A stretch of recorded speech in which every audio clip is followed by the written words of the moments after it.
Okay, I'm going to show you an upcoming video, and this is for Mark from Chicago. I think it's Shoot MDM. I am going to compare the Sony A7CR with the Canon R5II. Okay, the R5II has a fan, but it's in a type of the battery extender that comes with it. It has a network. You can put a dummy battery in there for a while, it'll work, but it operates the fan, okay? There's no fan in the camera, but there are vents, help it cool. But since you're not into video, but more into photography, this will be for you. Now, Canon R5II, 28 millimeter, f2.8. And let me just, I got a rubber lens hood. Okay. 2 card slots, CF Express Type B, SD card, V90. Flippy screen, okay. Nothing fancy. Big battery, all right.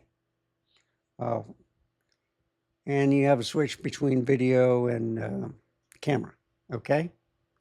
Latest firmware. Everything is improved on this camera.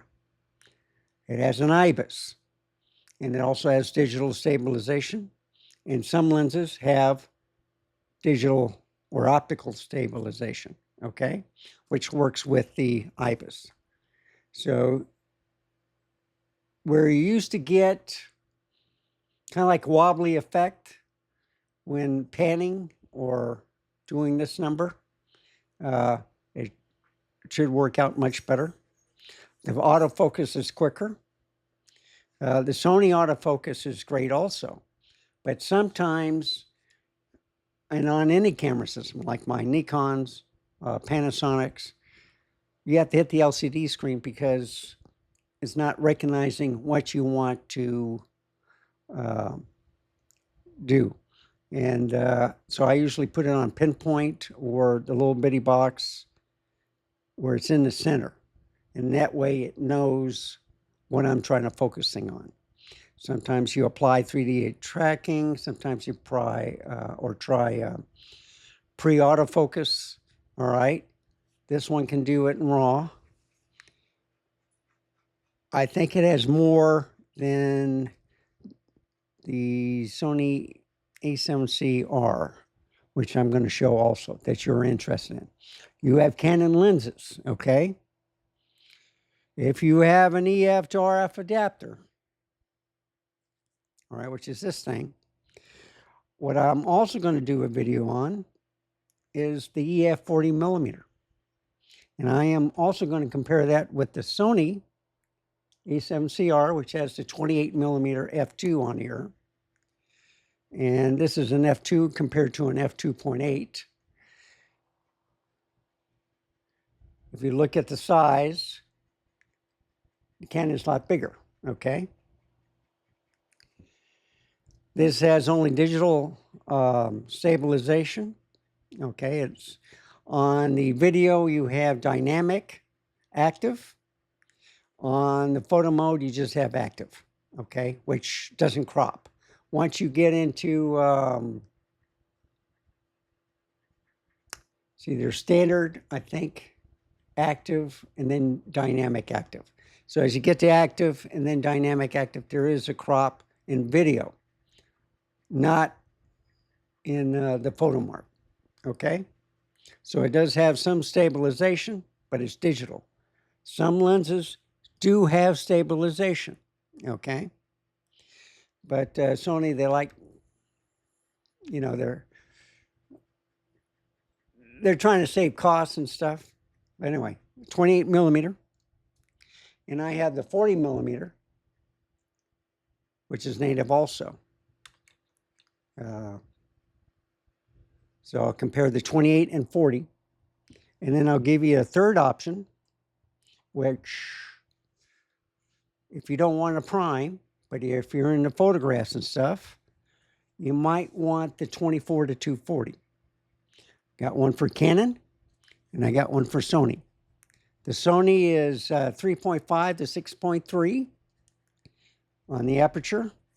And on the Canon, I think it's, what was it, a 4.5? Let me take a look. It's one of those strange numbers where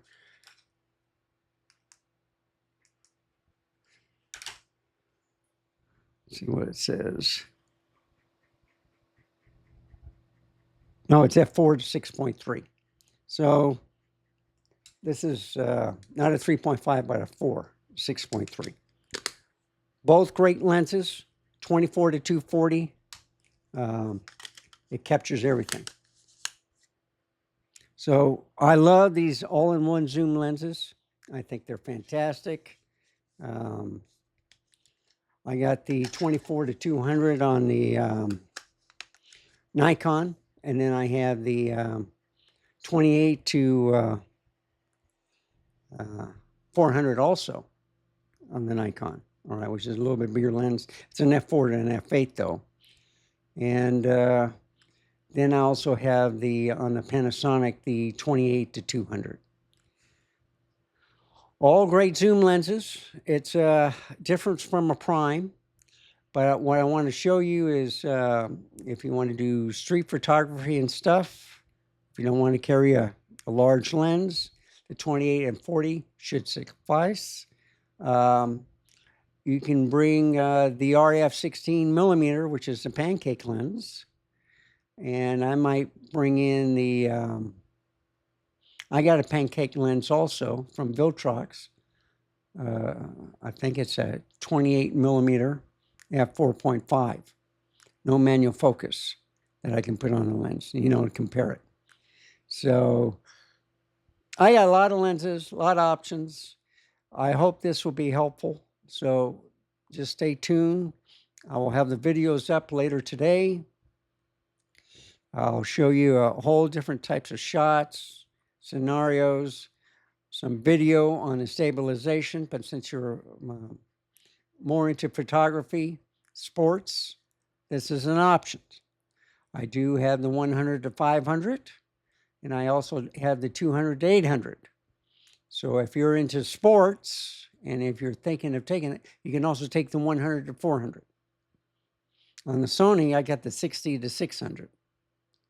But the R5II can do 8K video. Sony A7CR doesn't do 8K video. All right, it'll overheat because of how small it is. But it will go up to 4K 60, I think. It might go to 4K 120. I'm not sure. But I've never tried it. I've always gone 4K 30 at the max on any camera. Because you don't, living in a hot climate, it overheats pretty quickly. So 4K 30 is fine. I've had no problems running at 1080, 60, even 1080, 30, no problem. I have dummy batteries that I can put in both cameras, use a power bank. They can run all day. I have a terabyte CF Express Type B card, and also a 512K SD card also on the Canon R5II. And I think on the Sony A7CR, I just have 512. I think it's a 512. Might be a 256. Okay. Now, what I like about Sony is on their middle tier cameras, the SD card is on the side. It's not in the battery well. Okay. And if I punch it out, yeah, it's a 256 gig. But it's enough just to do about 100 photos, you know, like 25 at 28, 25 at 40. And then with the zoom, I'll put another 50 on there for each camera. And that way, when the videos come out, you can tell which one is pertaining. I'll do a video showing you the stabilization, but then I'll have the stabilization on also with the photographs. And I'll let you know in the videos which one. So you can expect about 2 videos, one from Sony, the Sony A7CR, and one from the Canon R5II. And hopefully that'll work out for you. So just stay tuned. Thank you for watching. Remember, stay safe, keep smiling, and I'll see you next time. Bye, folks. Have a wonderful day.